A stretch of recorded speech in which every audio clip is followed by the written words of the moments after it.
అయినా ఇంకోటి వీళ్ళు మర్చిపోతున్నారు. హరీష్ రావు గారు అంటే ఎవరు? హరీష్ రావు గారు మీ మొత్తం క్యాబినెట్నే అసెంబ్లీలోనే ఫుట్బాల్ ఆడుకున్నాడు కదా. మీకు సబ్జెక్ట్ రాదు, మీకు తెలియదు పీకది. ఆయనతోనే అసెంబ్లీలోనే అందరి ముంగట్నే తిట్లు పడ్డారు మీరు. 8 మంది మంత్రులు దెబ్బలు పడ్డారు మీరు.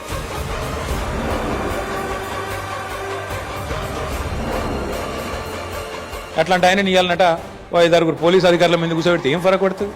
మీ మంత్రులనే ఫుట్బాల్ ఆడిండు, ఈ పోలీస్ అధికారులు ఎంత అండి నాకు అర్థం కాదు. చేయని తప్పుకు ఏదో పనికి మళ్ళీ కేసు పెట్టి ఇబ్బంది పెడతాం అనుకుంటే భయపడతామా? ఎవరు భయపడతారు? ఎందుకు భయపడతాము? అయినా సాక్షాత్తు సుప్రీంకోర్టు చెప్పింది కదా, ఫోన్ ట్యాపింగ్ కేసులో పసలేదు, ఏదో పనికి మాలిన కేసుని కొట్టేస్తే సిగ్గులేదా రేవంత్ రెడ్డి? బుద్ధి జ్ఞానం ఉందా అసలు నీకు? ఇట్లా చేయొచ్చునా?